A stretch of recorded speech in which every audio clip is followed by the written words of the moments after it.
Hello and welcome to another episode on Maritime Radar.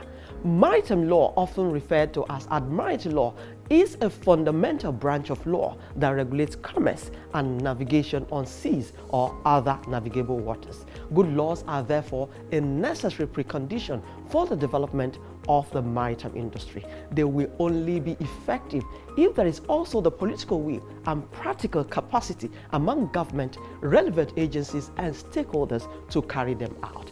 Important sector development issues such as this will be on the front burner on Maritime Radar. I'm Nneoma Obi-Asualo.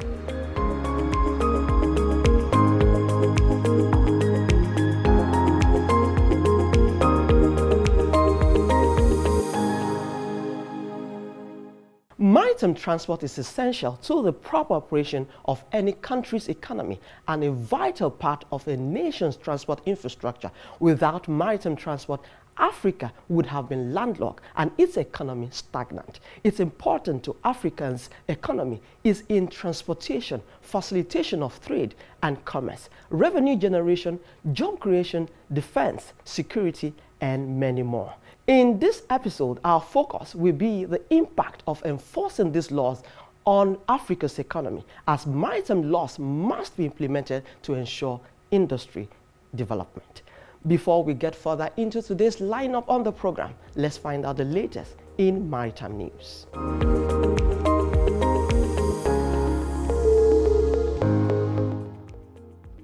President Muhammadu Buhari is expected to be in Lagos State on January 23rd and 24th to commission the Lekki Deep Sea Port project. The $1.5 billion port, which was recently completed, was designed to handle the equivalent of 2.7 million 20-foot-long container units a year. With a 1.2-kilometer quay, the 90-hectare site becomes the largest port in Nigeria, significantly expanding the country's ability to process imports and exports.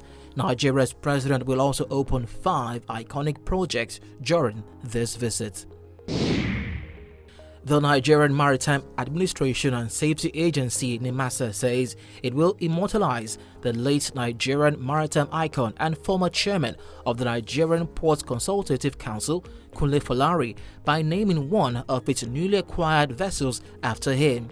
In a colloquium held in Folari's honor, the Director General of NIMASA, Dr. Bashir Jamal, described the late Folari as a selfless maritime professional who was always willing to make himself available to help resolve numerous issues in Nigeria's maritime sector.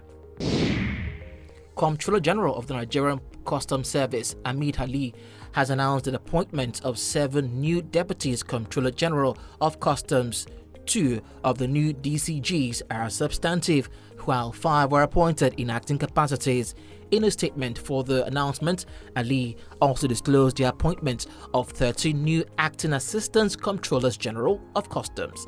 Ali charged the newly appointed officers to double their efforts in ensuring the customs service achieves greater heights in its mandate of revenue generation, suppression of smuggling, and trade facilitation. Canada is the latest country to accept amendment to the Convention on the International Maritime Organization (IMO), which will expand the size of the Council, extend the term of its members, and recognize 3 additional language texts as authentic versions of the Convention. The amendment, adopted at the 32nd session of the IMO Assembly in December 2021, has now been accepted by 8 states: Canada, Honduras, Malaysia, Malta, the Kingdom of Netherlands, Norway, Singapore, and Spain. 2/3 of the organization's 175 member states must agree on the amendments for them to come into force. Denmark has launched the world's first digital ship register to increase security related to ship registration and ship trading. The Danish Maritime Authority rolled out a new digital ship register to make the process more efficient for the registration of ships in Denmark. The digital ship register is expected to contribute to an extra layer of security and control in relation to ship registration. This comes after new legislation on ship registration came into force in the country. The Regional Cooperation Agreement on Combating Piracy Recap said sea robbery and piracy-related incidents in the Singapore Strait rose to a 7-year high in 2022, but in contrast, the possibility of attacks by the Abu Sayyaf group has declined considerably in the Sulu Celebes Seas, prompting a moderation of threats assessment there.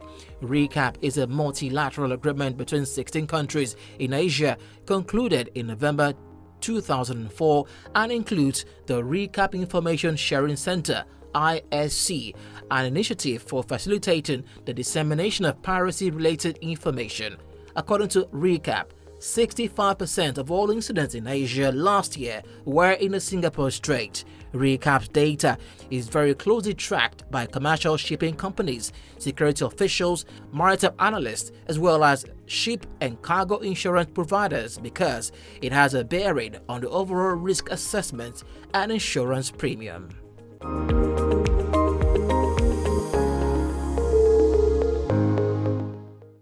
This is Africa. I bet you've heard a lot about it. But this is what you need to know. It's the home of the youngest and fastest growing population in the world. This, my friend, is opportunity right here. This is the future, and everyone wants Africa's attention. You need a voice that's African, young, conversational, a platform with the potential to reach millions of people across the continent with content they can relate to, such as lifestyle shows, sports and news, just the way they love it. Imagine all the people you could be talking to on News Central TV. Well, don't just think about it. Contact us for sponsorship and advert bookings. Put your brand where Africa is watching. It's News Central TV.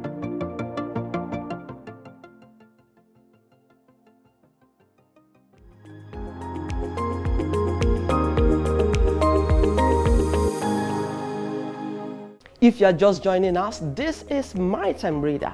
This week's episode will focus on the maritime law implementation to ensure maritime development. I spoke to Funke Agbor, SAN, a maritime lawyer, on why maritime law must be implemented to ensure industry development. Stay with us.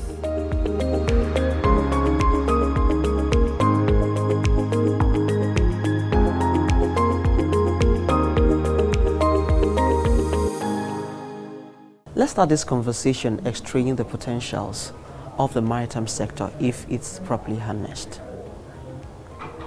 Well, the maritime sector is where I've operated in the last maybe 30, 40 years. It's one of my favorite topics.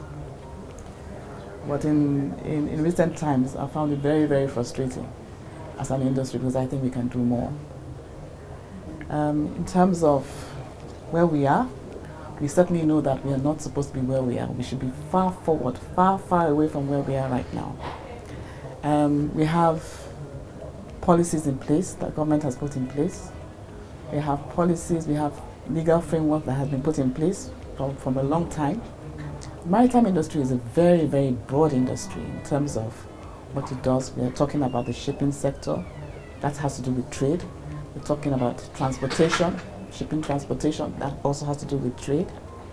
Nigeria is peculiarly and particularly blessed because we have such a huge coastline.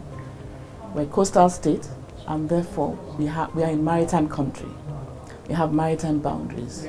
We have the potentials, we have the opportunities that inland locked-in states do not have. So there's so much that we have. We're a peculiarly blessed country. We haven't done as much as we should with it. So, government has tried. They put policy in place. As far back as 1987, we used to have a shipping policy. Since then, I think the government has been trying to develop a national transport policy. What I would have liked them to do was to develop a national maritime transport policy so that we can focus on that particular segment of the economy. The maritime sector is such a huge part of our economy. It is a very fundamental, in countries, some countries don't have a maritime sector. So this, for us, is additional to what we already have. So if we have a maritime sector, we have to have a maritime economy, which exists simply because of the ports that we have. We have trade that emanates as a result of that. We have, because we have port cities, those cities also gain because of the fact of a port in the vicinity. So Lagos, Port Harcourt, Warri, Calabar, there will be additional economic benefits just because of the fact that you have ports in those countries. So the maritime sector is very, very important. So that maritime economy, we have to focus on it. We have to focus on it macro, micro, so that we can see the benefits. In fact, if we have enough data, and I think this is some of the problems that we have, finding data to be able to, for government to actually capture how best to harness the industry has been a problem. But I know there are statistics that they have. The Nigerian Maritime Administration Agency, Nneoma, has done quite a lot of work. In 2019, they were trying to do forecasts, but since then we haven't seen those forecasts. You may know that I'm the president of the Nigerian Maritime Law Association. These are some of the things that we think about in terms of developing the sector. The sector consists of shipping, it consists of ports, it consists of transportation, it consists of carriage of goods, it consists of international trade, it consists of other things. Even the customs element is part of it. And so we can't even progress if we don't have a Nigerian customs service that is working with the maritime industry to make it more productive for our people. We have an issue now where we are talking about international trade when we're talking about maritime industry. With the African Continental Free Trade Area issue, that has brought that more into light. But Nigeria was one of the last people to join. In terms of the infrastructure, in terms of trying to get the benefit of this opportunity that is peculiar to us, intra-African trade, who will not benefit? Why would Nigeria will be the greatest beneficiary? Because we are already dominant in the sector. All the ports, all the imports into West Africa, not Nigeria. All the imports into West Africa is because of Nigeria. All those imports that are coming into Togo, going into Benin, going into Ivory Coast, 80% of what they gets in there is for Nigeria, and they transship to Nigeria. And some of this because of the congestion we have in the port, the cost of the ports, the cost of port services. All of these are, in other countries, especially when you're talking about Scandinavia, for instance, they have what they have called a maritime cluster, which is a nomenclature we are trying to build into Nigeria. Maritime cluster. What's a maritime cluster? These are different components of the maritime industry that join together, that link each other, that are connected to each other to get the benefits for that industry and on a larger scale for the country. So we are missing some of that because there's no synergy. There's no real synergy. There's no intentional, orchestrated, connected synergy that will bring about that. These are things that we need to do. You mentioned collaborations with some other connecting sectors like maybe customs. Yes. So how can we enjoy, or how can we put together these collaborations or synergy to ensure the maritime development? Well, the customs is not unaware. This is something that they've been engaged so many times by probably the Shippers Council, by Nneoma, and all of that. We just have not been able to get it right. Of course, customs is not under Ministry of Transportation, so we have no supervisory role over them. I think they are under the Ministry of Finance. So it's a completely separate ministry. But this collaboration is important to ensure its development. So how can we? Well, I don't know. This is something that we're talking about and working. For instance, we have a situation where we want Nigerians to own ships and all of that. But the way things are, I don't know, the Nneoma DG might take issue with me, but the way the things are is that if a Nigerian buys a ship and brings it into Nigeria for it to operate in Nigeria, they have to pay I don't know what the levy is now, whether 20% or some kind of levy, that foreign operators, when they come into the country, they can use their vessels, temporary importation license, bring in the vessel, take it out after 3-4 years or whatever. They don't have that capital cost that you mean indigenous? Yes, indigenous operators. Nigerian operators would, So we've talked about this. Nneoma DG has said that they have got that concession from customs, but is it actually being implemented? if it is not gazetted, would it be possible for customs to implement? Now, I don't blame customs. Customs brings in a lot of revenue for the country. Part of their work is trade facilitation, not just revenue generation. Yes, sir. Okay. You know, so I know that customs know their work. I've met customs officers. I've been on committees in which I've met customs officers, and a lot of them highly intelligent. They know what they are doing. They're professionals, especially on the issue of trade facilitation. But in terms of effectively that trade facility, in other countries, we're talking about African Continental Free Trade Agreement. Other African countries, at least certainly in sub-Saharan Africa, are making good that opportunity. They're making use of that opportunity. They're trying to put things in place. But for me, yes, we have the Ministry of Trade has set up an Africa Continental Free Trade discussion group, some kind of committee that is working, you know, with champions to implement it on the Nigerian side. A lot of work is ongoing in terms of whether practical application, practical implementation, how is it going to be possible? Obviously, everything takes little steps for everything. So I'm not saying that we should rush into it, but we need to understand that if we don't take use of it, we will lose it. And the benefits of signing into that free trade area will be lost. So when are we going to? So what do you think is the role of law? Well, in all this? Well, the role of law is very simple. We have the legal framework for everything that we need to do. So we have enough laws? Oh yes, sufficient laws. We have more than enough. Okay. It is the political will to implement, to make sure that we can actually do what the law says we can do. We can do it in a way that is beneficial to the industry, beneficial to the people who are operating. And you know, because people who are operating, they are putting their money into this business. It is for you to be able to make a profit. When you invest, you're supposed to get returns. But why would you, if you have operators who start doing business and they're frustrated and they start going to somewhere else, you have other people who maybe are taking advantage of maybe a situation that is not really the best. And so we will not have quality people in the, you know, we don't have quality people coming to invest in the sector from abroad, even amongst ourselves here, because people have, that people have maybe the investment capital to be able to do it. But if there's no political will to make sure that all the steps that need to be taken for you to be able to get, you get the service from the banks, you get service from, you know, the regulator, you know, then we don't want obstacles. If we have obstacles, I mean, if it's a question of taxes, then we pay tax, we understand what the tax regime is, but it must not be onerous. It must not be more than is necessary. You know, so those are the things that need to be discussed. You mentioned African Continental Trade Area. Yes. What impact will our laws play in improving African economy? But that will be after this short break. Please stay with us.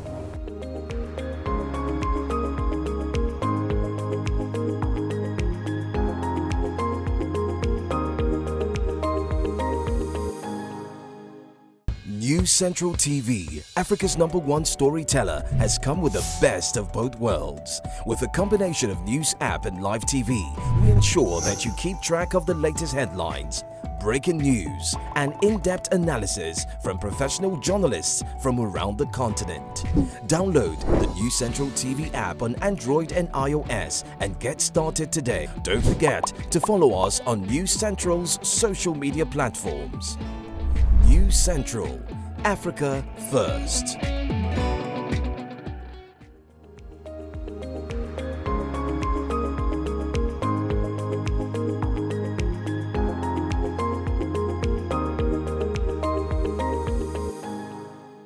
Welcome back. If you are just joining us, this is Maritime Radio, and I still have with me Funke Agbor, SAN. Before that break, we mentioned that what impact will the African Continental Free Trade Zone Free Trade Area play in improving the African economy?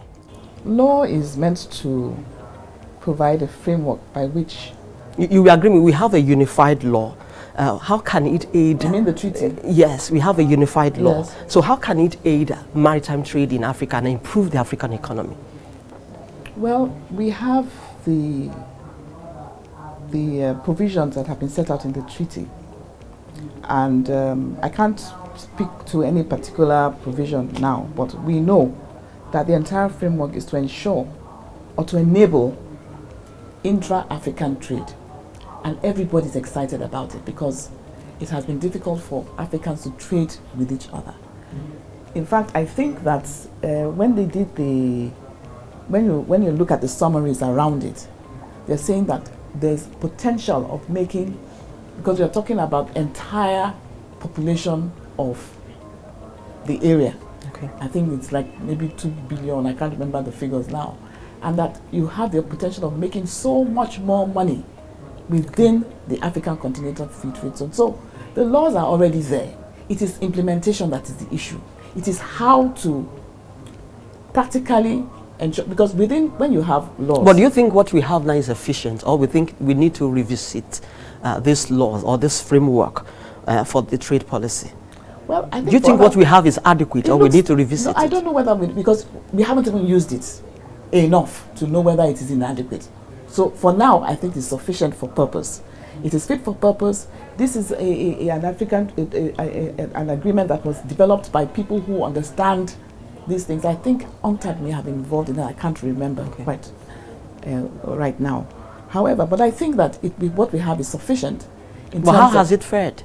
Well, in Nigeria, maybe not so much, but in other countries, in Ghana, in Egypt, I mean, I've read that there have been some movements of cargo between certain countries, Egypt and Ghana. In fact, whenever there is some movement, there is a big announcement between this country and that country, but I haven't seen anything. Looking at the benefits of this trade, this free trade agreement, what do you think Nigeria should be doing now to benefit from it? I think that we need to deal with the issue of trade facilitation. We need to reduce the number of hoops that people have to jump to get from one point to another.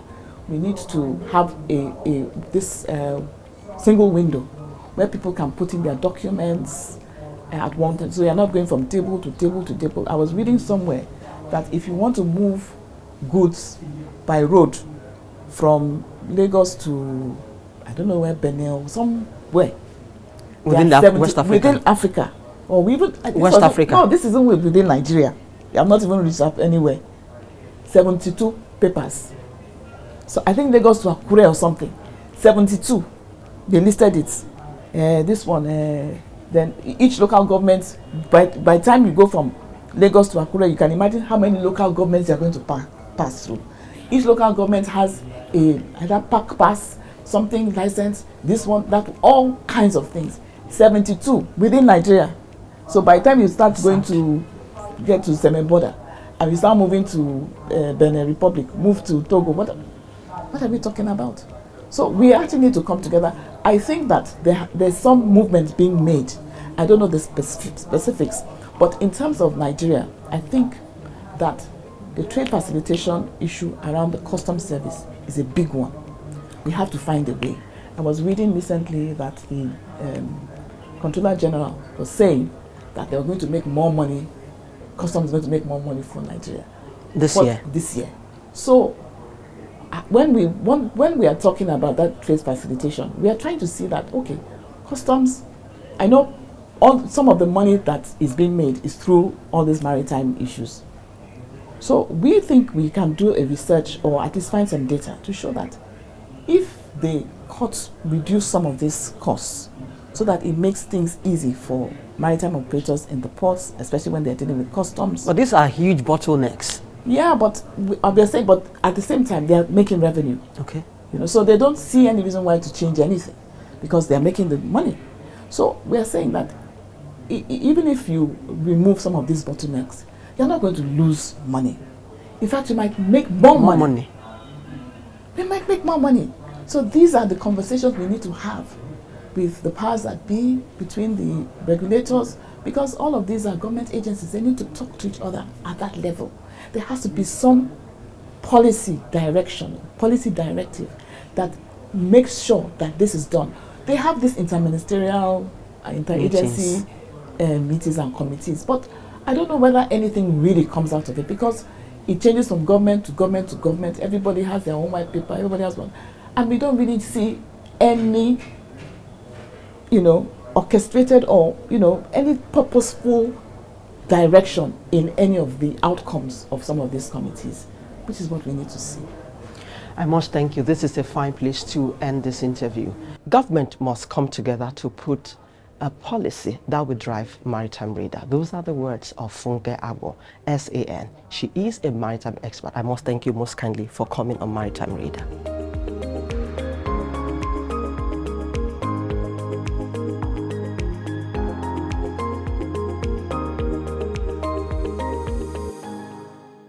This is Africa. I bet you've heard a lot about it. But this is what you need to know. It's the home of the youngest and fastest growing population in the world. This, my friend, is opportunity right here. This is the future, and everyone wants Africa's attention. You need a voice that's African, young, conversational, a platform with the potential to reach millions of people across the continent with content they can relate to, such as lifestyle shows, sports and news, just the way they love it.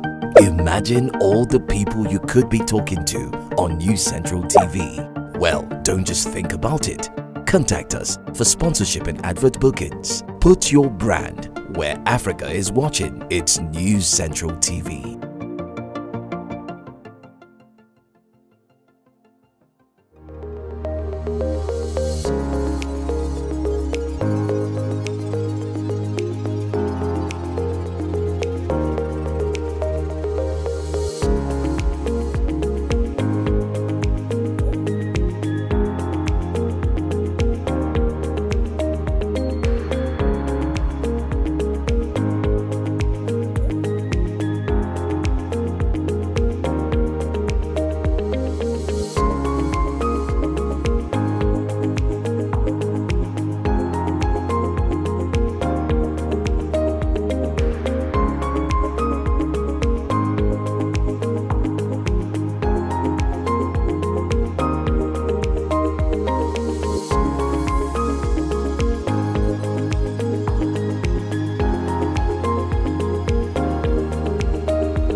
And that's a wrap on this week's episode. I hope you enjoyed it.